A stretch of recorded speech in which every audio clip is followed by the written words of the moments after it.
Hello there, and welcome to the Fairytale Castle. Today, I am going to read to you the remarkable, clever, and witty fairy tale, The Emperor's New Clothes, by Hans Christian Andersen. I especially love this fairy tale because it is filled with so much wisdom and symbolism and important life lessons that society in general still needs to hear this day today. So I have this beautiful book here with 14 fairy tales by Hans Christian Andersen, and I will just find The Emperor's New Clothes.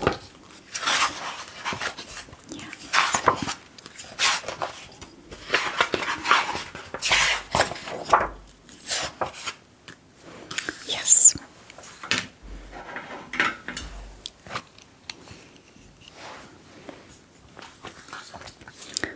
The Emperor's New Clothes.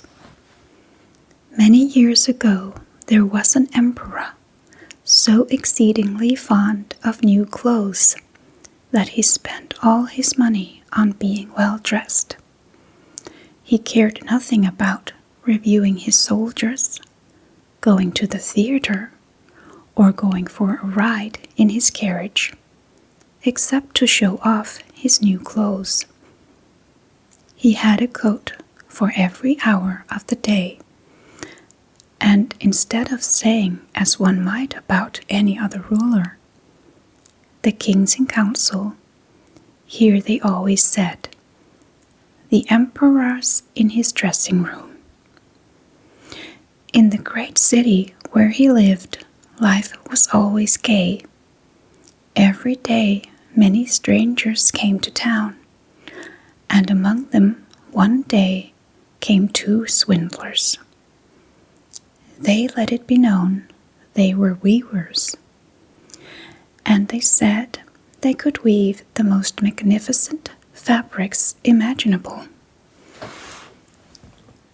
Not only were their colors and patterns uncommonly fine, but clothes made of this cloth had a wonderful way of becoming invisible to anyone who was unfit for his office or who was unusually stupid. Those would be the clothes for me, thought the emperor.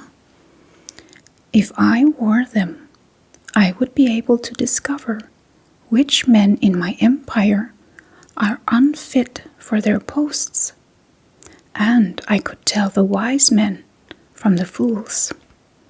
Yes, I certainly must get some of the stuff woven for me right away. He paid the 2 swindlers a large sum of money to start work at once. They set up 2 looms and pretended to weave, though there was nothing on the looms.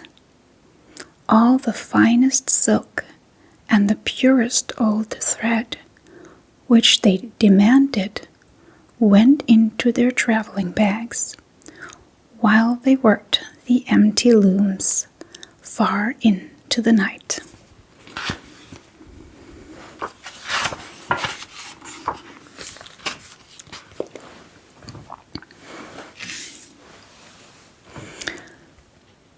I'd like to know how those weavers are getting on with the cloth, the emperor thought, but he felt slightly uncomfortable when he remembered that those who were unfit for their position would not be able to see the fabric. It couldn't have been that he doubted himself, yet he thought he'd rather send someone else to see how things were going. The whole town knew about the cloth's particular power, and all were impatient to find out how stupid their neighbors were. "I'll send my honest old minister to the weavers," the emperor decided.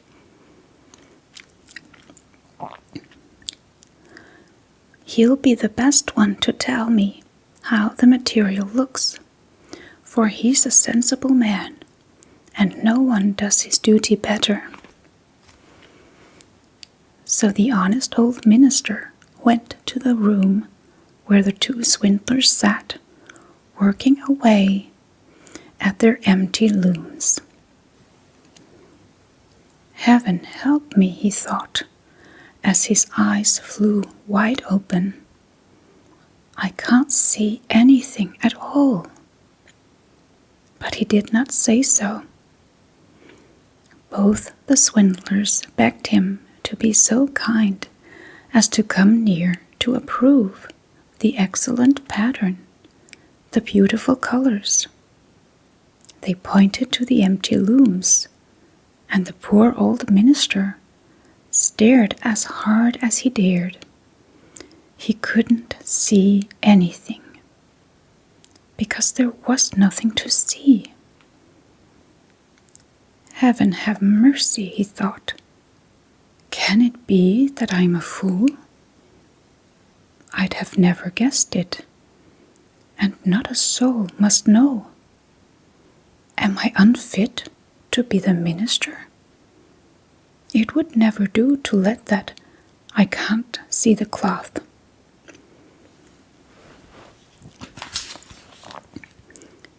"Don't hesitate to tell us what you think of it," said one of the weavers. "Oh, it's beautiful. It's enchanting." The old minister peered through his spectacles. "Such a pattern. What colors! I'll be sure to tell the emperor how delighted I am with it." "We're pleased to hear that," the swindlers said. They proceeded to name all the colors and to explain the intrinsic pattern. The old minister paid the closest attention so that he could tell it all to the emperor. And so he did.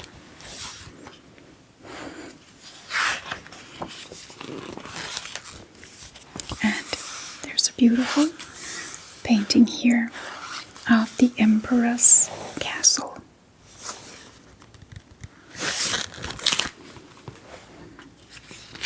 And the whole town around it.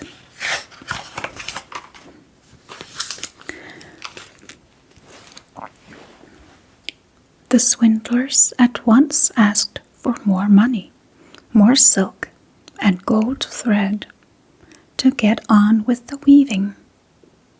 But it all went into their pockets. Not a thread went into the looms, though they worked at their weaving as hard as ever. The emperor presently sent another trustworthy official to see how the work progressed and how soon it would be ready. The same thing happened to him that happened to the minister. He looked and he looked, but there was nothing to see in the looms. He couldn't see anything. "Isn't it a beautiful piece of goods?" the swindlers asked him, as they displayed and described their imaginary pattern. "I know I'm not stupid," the man thought, "so it must be that I'm unworthy of my good office. That's strange. I mustn't let anyone find it out, though." So he praised the material he did not see. He declared he was delighted with the beautiful colors and the exquisite pattern. To the emperor he said, "It held me spellbound."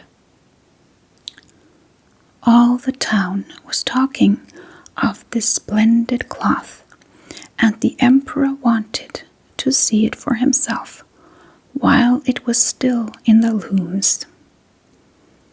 Attended by a band of chosen men, among whom were his 2 old trusted officials, the ones who had been to the weavers, he set out to see the 2 swindlers. He found them weaving with might and main, but without a thread in their looms. "Magnificent," said the 2 officials, already duped. "Just look. Your Majesty, what colors, what a design!"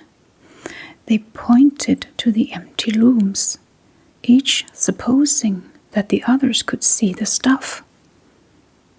"What's this?" thought the emperor. "I can't see anything.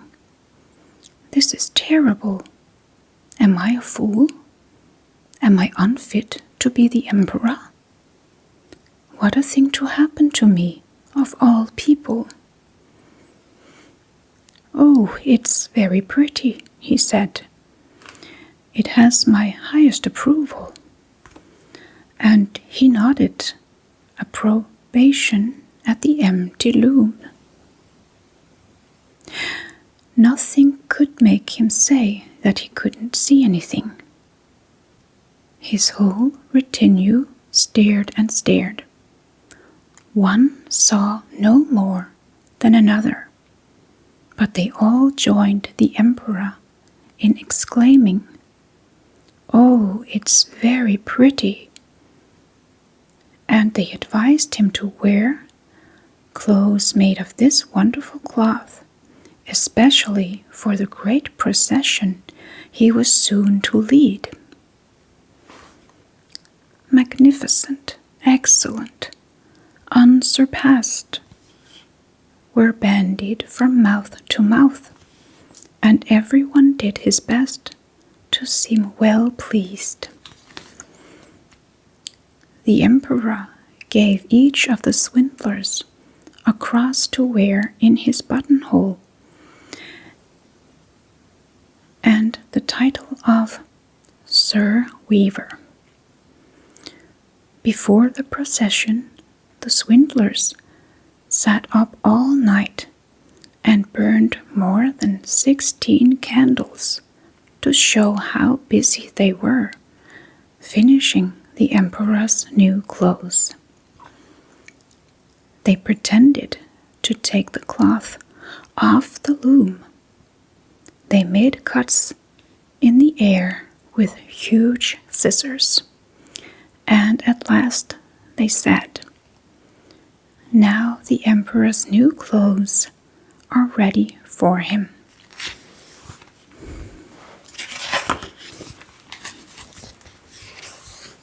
And here we can see what happens next.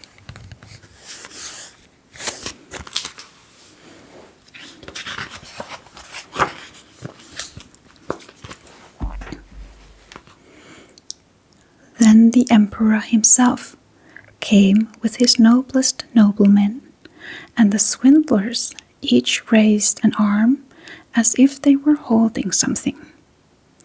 They said, "There are the trousers, here's the coat, and this is the mantle," naming each garment. All of them are light as a spider web. One would almost think he had nothing on, but that's what makes them so fine. Exactly, all the noblemen agreed, though they could see nothing, for there was nothing to see.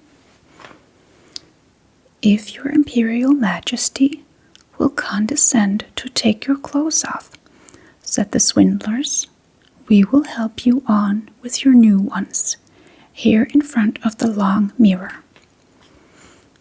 The emperor undressed, and the swindlers pretended to put his new clothes on him, one garment after another.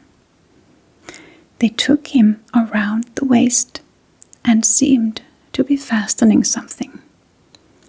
That was his train. As the emperor turned around and around before the looking glass. "How well your Majesty's new clothes look. Aren't they becoming?" he heard on all sides. "That pattern so perfect. Those colors so suitable. It is a magnificent outfit." Then the Minister of Public Processions announced, "Your Majesty's canopy is waiting outside." "Well, I'm supposed to be ready," the Emperor said, and turned again for one last look in the mirror. "It is a remarkable fit, isn't it?" He seemed to regard his costume with the greatest interest. The noblemen who were to carry his train stooped low and reached for the floor as if they were picking up his mantle.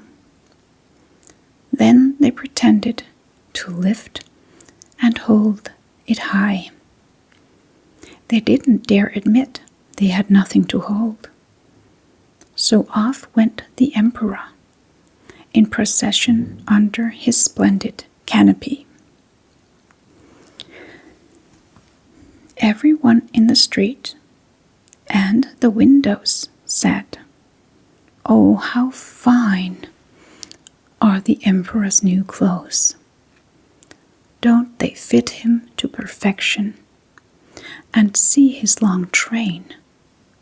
Nobody would confess that he didn't see anything, for that would prove him either unfit for his position or a fool. No costume the emperor had worn before was ever such a complete success. "But he hasn't got anything on," a little boy said. "Did you ever hear such innocent prattle?" said his father.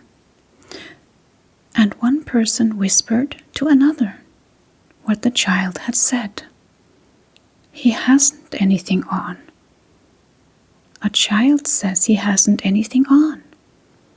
"But he hasn't got anything on," the whole town cried out at last.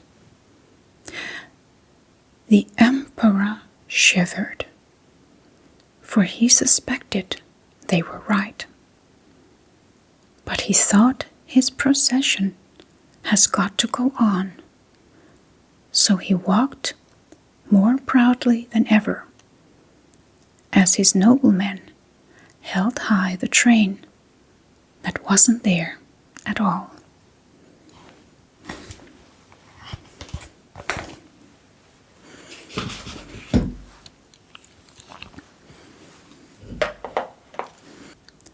I just love the way Hans Christian Andersen really points a finger at certain societal problems and the human nature, how sometimes people in high positions and power choose to value their vanity rather than to be honest and tell the truth. And it's about how the truth always prevails in the end, and those who do not stick to the truth are actually really the ones who get ridiculed in the end. And this, I can really relate it to today's society as well. I guess human nature never really changes. People are the same today as they were 200 years ago. And even though the truth is obvious to everyone, only few dare to speak it. And oftentimes it's the child you have to hear it from. The child who doesn't really know about pride and vanity and societal status. They have nothing to lose by telling the truth. So sometimes the truth has to be heard from the most unlikely source, the little child. So I hope you enjoyed this fairy tale, and I hope it inspired you to reflect a little bit on the world and how we see things and how society is constructed, really. It has done that for me. There are so many important lessons to learn through these amazing fairy tales. There's so many underlying truths in them, even though they are just imagination. And that's what makes them so fascinating. And it's not just a children's book. There's a lot in these for adults too. So, with all of this said, thank you so much for listening. I really hope you enjoyed this reading, and I hope to see you again for the next one. Have a good sleep.